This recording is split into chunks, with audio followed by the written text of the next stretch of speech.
14 मार्च सोलापूरमधील एक साधा दिवस. त्या दिवशी 30 वर्षाचा सचिन घराच्या बाहेर पडतो आणि घराबाहेर पडताना फक्त एवढंच म्हणतो की अर्ध्या तासात मी वापस येतो. परंतु सचिन परत कधी वापस आलाच नाही.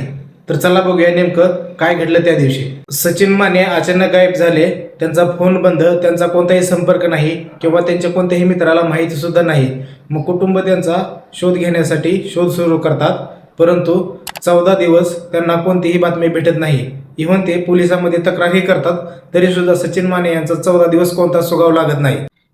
एका कुटुंबासाठी हे 14 दिवस म्हणजे जवळपास 14 वर्षासारखे वाटू लागतात. आणि मग 14 दिवसानंतर सैफुल परिसरात एका झुडपामध्ये एका व्यक्तीचा मृतदेह सापडतो आणि गोंधळ उडतो की हा मृतदेह नेमका आहे कोणाचा. ज्यावेळेस तपास करण्यात आला त्यावेळेस समजलं की हा मृतदेह होता सचिन माने यांचा.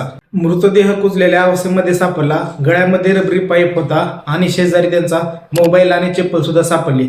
मग इथेच प्रश्न निर्माण झाला होता की ही आत्महत्या आहे की हत्या. प्राथमिक तपासानुसार मृत्यूचे कारण हे गळफास असल्याचे समोर आलेले आहे. पण येथेच ही कथा पूर्णपणे बदलते. सचिन माने यांच्या कुटुंबियांच्या म्हणण्यानुसार याच्यामध्ये प्रेम संबंधातून केलेला हा एक डाव असू शकतो असं त्यांचं म्हणणं आहे. त्यांनी असेही प्रश्न निर्माण केले की जर ही आत्महत्या होती तर त्यांचा मृतदेह झुडपामध्ये का सापडला, त्यांचा मोबाईल, त्यांची चप्पल ही त्यांच्या शेजारीच का सापडली, तर याच्या मागे नेमकं कोणते कारण आहे. सोलापूरमधील ही केस एक सध्या मिस्ट्री बनलेली आहे. याचा तपास आणखी सुरू आहे, परंतु याचं पूर्ण सत्य हे बाहेर आलेलं नाही. तर या केसचा आणखीन पुढचा अपडेट आला तर सर्वात आधी तुम्हाला या चॅनलवर बघायला मिळेल. तर माहिती जाणून घेण्यासाठी या चॅनलला सबस्क्राईब करायला विसरू नका. धन्यवाद.